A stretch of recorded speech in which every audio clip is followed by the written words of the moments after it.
Mu gihugu cya Uganda yakatiwe imyaka 6 azira kubenga umugabo wamwishyuriye amashuri. Mu gihugu cya Uganda inkuru idasanzwe yakomeje kuvugisha benshi, aho umukobwa witwa Fortunateka Rikunda yakatiwe igifungo cy'imyaka 6 nyuma yo kutubahiriza amasezerano yagiranye n'umugabo wamufashije kwiga. Amakuru dukesha ibinyamakuru bitandukanye avuga yuko uyu mukobwa yatangiye gufashwa n'uyu mugabo kuva 2015 igihe batangiye gukundana, aho yamwishyuraga amashuri ndetse ndamwitaho mu mibereho ye ya buri munsi. Muri 2018 rero bombi bagiranye amasezerano ko bazabana nk'umugore n'umugabo, mu gihe uwo mugabo yakomezaga kumufasha kugeza arangije amasomo ye. Nyuma yo gusoza amashuri muri uyu mwaka rero, Fortunateka Rikunda abwiye uwo mugabo yuko atiteguye kubana nawe, ibintu byatumye uwo mugabo ajya kurega mu nkiko avuga yuko hari amasezerano atubahirijwe. Urukiko rwasanze ibimenyetso byatanzwe bigaragaza ko uwo mugabo yamaze imyaka igera kuri 11 yita kuri uwo mukobwa, maze rumuhamya icyaha cyo kutubahiriza ibyo bumvikanyeho, ruhita rumukatira igifungo cy'imyaka 6.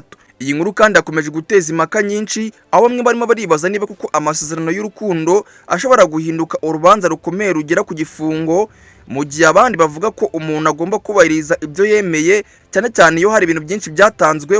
Ngaye nguko rero bakobwa mwe murumve, mujye musezeranya abagabo ibyo mugomba kubakorera. Mbabwira ningende cyari Obi, na ngiyi ni Obi Time News mu gihugu cya Uganda.